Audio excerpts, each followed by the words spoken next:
अस्सलाम वालेकुम दोस्तों, मैं हूं प्रवेश सिंधिला।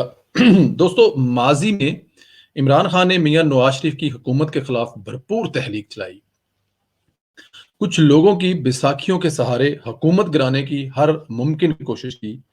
फिर इसमें ये ना देखा कि मुल्क का कितना नुकसान हो रहा है, आइन को कब और कहां पर तोड़ा जा रहा है, मुल्क को जाम किया, शहरों को बंद किया, सिविल नाफरमानी की तहरीक से लेकर पार्लियामेंट और पीटीवी पर हमला केस तक हर हरबा इस्तेमाल किया गया। इस सारे मामले में मियां नवाज शरीफ ने एक आला ज़रफ़ सियासतदान, हुक्मरान और इंसान का किरदार निभाते हुए इमरान खान की राह में कोई रुकावट न डाली। हालांकि इमरान खान ने बहुत सी जगहों पर आइन की खिलाफ वर्जी की।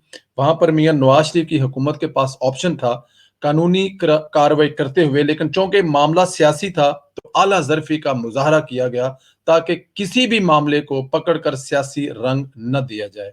और यही इनका प्लान था जिसे मियां नवाज शरीफ ने तहम्मुल मजाजी के साथ नाकाम बनाया। लेकिन अब जब इमरान खान हुकूमत में आया है, तब मुझे समझ नहीं आ रही इमरान खान के दुश्मन हुकूमतें ही बैठे हैं। क्या हुकूमत स्टैब्लिशमेंट के खिलाफ कोई अंदर से ही साजिश कर रहा है?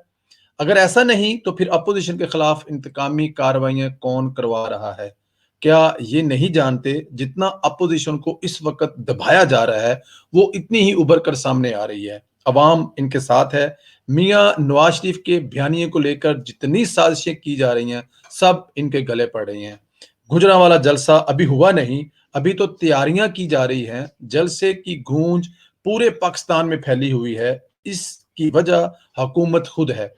हुकूमत ही जलसे को कामयाब करवाने में अपना किरदार अदा कर रही है, क्योंकि जब जब ये कारकुनों के खिलाफ कार्रवाई करते हैं, कॉर्नर मीटिंग पर छापे मारते हैं, नून लीग के सीनियर रहनुमा वहां पहुंचकर वर्करों और अवाम के साथ खड़े हो जाते हैं।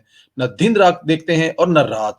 मुझे पूरी उम्मीद है इसी तरह बाकी जलसों को भी कामयाब बनाने में हुकूमत अपना किरदार पूरा अदा करेगी और मियां साहब का बयानिया बढ़ चढ़कर अवाम तक पहुंचता रहेगा। ये जलसा कामयाब होने की सबसे बड़ी निशानी ये है कि इन्होंने अब से ही कंटेनरों की पकड़ दकड़ शुरू कर दी है और छापे मारे जा रहे हैं, वर्करों को डराया और धमकाया जा रहा है। यही एक बहुत बड़ा सबूत है हुकूमत के खिलाफ अपोजिशन के कामयाब होने का। इंशाल्लाह दोस्तों, कल आपसे एक दूसरी मुलाकात होगी वीडियो में। खुदा हाफिज।